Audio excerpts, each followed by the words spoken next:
It's my priority. I agree with the National Assembly. When you think you've seen it all from Nigerian politicians, they will drop another ball that will shake you back to reality, reminding you how far they are withdrawn from reality. The Speaker of the Federal House of Reps just introduced a bill he calls Counter-Subversion Bill. He wants Nigerians to believe that this bill is an anti-terrorism bill. But in reality, they are trying to push a Decree 4 in a democracy. For people who don't know what Decree 4 is, it was a decree that the Buhari administration introduced in the 80s when they overthrew the government of Shehu Shagari. They introduced the Decree 4 to gag the press, prevent anyone from reporting anything. Just like in all military regimes, they don't like people talking about their atrocities and corruption. They want to be free to be committing them without people talking or discussing them. Decree 4 was eventually repealed under the Obasanjo administration. The First National Assembly repealed all the draconian military decrees and converted the civil ones to acts of parliament. Nigerians rejoiced at the time, knowing that Decree 4 will not be carried over into the Fourth Republic because it was undemocratic. Now, who would have thought that the author of Decree 4, that's talking about Buhari, never in any way in his wildest dreams tried to reintroduce the Decree 4 through the National Assembly all the time he was in power from 2015 to 2023. How much more a so-called Democrat, the person that claims to have fought the military before they returned power to civilians, how in the world are they the ones now trying to reintroduce Decree 4 in a democratic setting?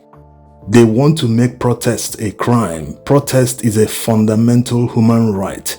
When you hear the word fundamental, that means you were born with it. No government can give you that right. It is your property, you own it, and it can't be taken away from you. So through this law, this Decree 4 they want to reintroduce in a democratic setting, they want to make it a crime when you protest. If you protest, you will be jailed for 5 years in prison. Let that sink in. 5 years for just expressing your disgust or disagreement with the politicians who are the ones impoverishing Nigerians. But if Nigerians speak up against that, they will be jailed for 5 years. And in many cases, you will still be fined on top of the jail term. They also want to make it a crime if you insult your pastor, an imam, or a politician. Many people can't believe this, but it is there in the bill they have introduced. Right now, it has passed a second reading. For insulting your pastor or politician, you get 2 years in jail or a 4 million naira fine, or both of them. You can get that depending on the mood of the judge during sentencing.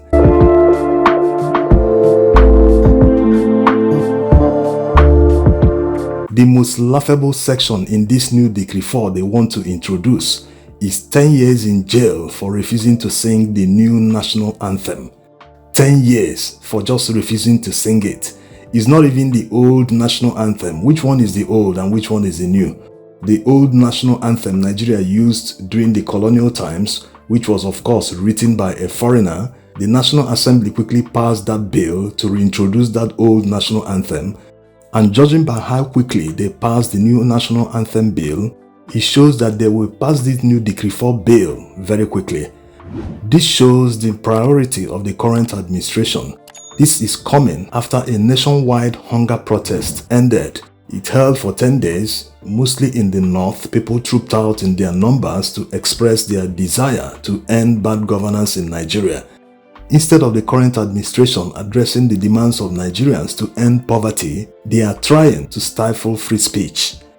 The biggest disappointment in all this is Tajuddin Abbas, the Speaker of the Federal House of Reps. He was the one that introduced this new Decree 4. For being Speaker, his constituency is no longer Zaria in Kaduna, but the entire Nigeria, because he is the Speaker of the Federal House of Reps. He is supposed to listen to what Nigerians want and make sure he uses his power of oversight over the executive branch to push them to do the right thing that will satisfy what Nigerians demand. But no, he has pledged his loyalty to Tinubu instead of being loyal to the Constitution of Federal Republic of Nigeria. So far so good, Your Excellency. The House is very supportive of you. The House loves you very well. There is hardly any decent voice in the House today and yesterday against you for any of your policies. The House has always been supportive of what you bring, and we shall continue to strive in ensuring that we operate as one, the executive and the legislature together. We want to ensure that whatever you bring will see the light of the day, both in the House of Representatives and in the Senate. You can see an example of the acid taste of members' support and solidarity. Just within the last 3-4 days, about 3 bills came from the presidency, and they were all expected to be treated expeditiously. And the House and the Senate do not relent, Your Excellency, in ensuring that we deliver a miracle, because what we did is just short of being called a miracle. Can you imagine this coming from the mouth of a speaker? This wasn't even obtainable under Obasanjo's administration, not even under Goodluck Jonathan's administration. The then speaker opposed him, held him to account. What is all this? How can this man denigrate the office of a speaker? Is Tajuddin Abbas aware of how much petrol is sold in Kanu? Per liter of petrol in Kanu is approaching 1,000 naira. Even in Kaduna, his home state, people buy petrol above 900 naira. So what is his job? Is his job only to enjoy the trappings of office, or to listen to Nigerians to know what they are going through, to try to see how he will ameliorate their situation? This is psychophancy taken too far. Even if he wants to pledge his loyalty to Tinubu, he shouldn't be doing it on national television. He's denigrating the office of the speaker.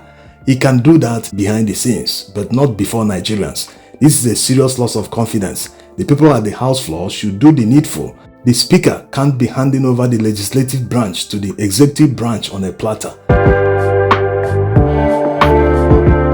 You see, why all these continue to happen is because Nigerians never take anything seriously.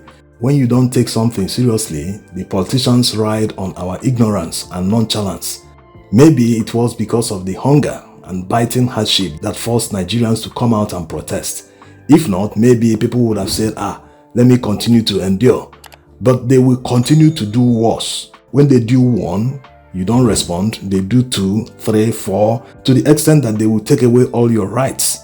So, despite the fact that they know that today they are in power, they were once in opposition, they are trying to implement laws that will cripple opposition, as if they will stay in power forever. Remember PDP years? Their chairman used to tell Nigerians that they will stay in power. One said 60 years, the other said, was it 50 or 40 years?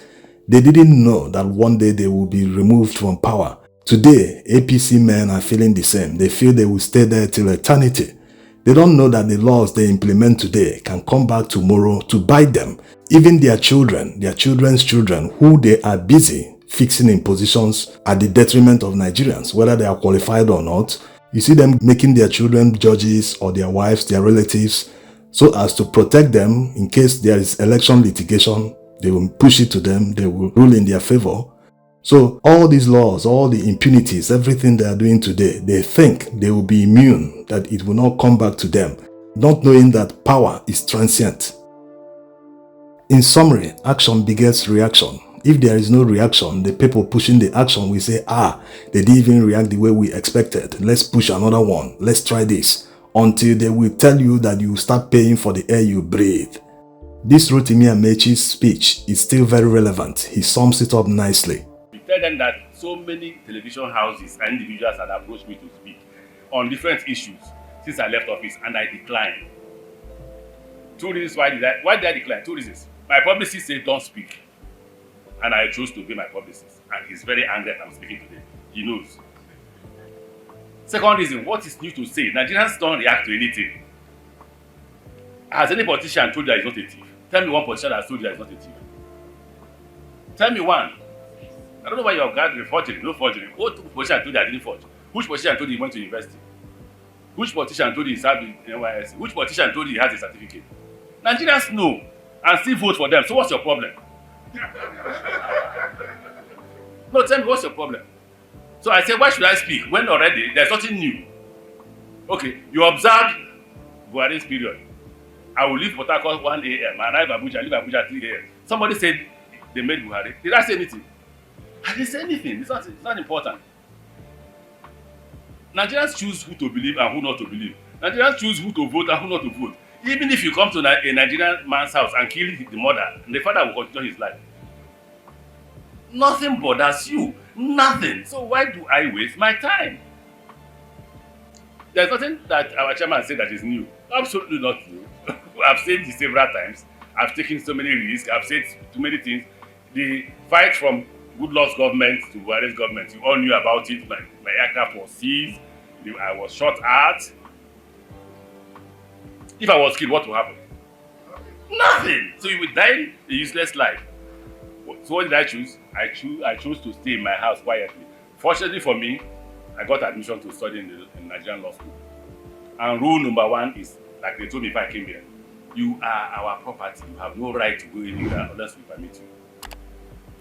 That's the rule in the Nigerian law school. So anybody who says, why have I not seen you? I'm a student of Nigerian law school. Until I graduate, I can't disobey them. So I chose not to speak again because there is nothing to say and because Nigerians will do absolutely nothing. If you say it's a lie, line up 10 Nigerians and shoot them tomorrow and nothing will happen. If you say it's a lie, in fact, the worst thing about Nigerians is that even when you claim you're not committing any crime and they pick you up tomorrow, we said it is a thief, Nigerians will join. They will cross it and you go to prison for nothing. The greatest fear I have is being found in prison for nothing. And you can be found in prison for doing. So, I don't want to repeat what I used to say before because you hold it against me. Those who are close to me know. We repeated yesterday.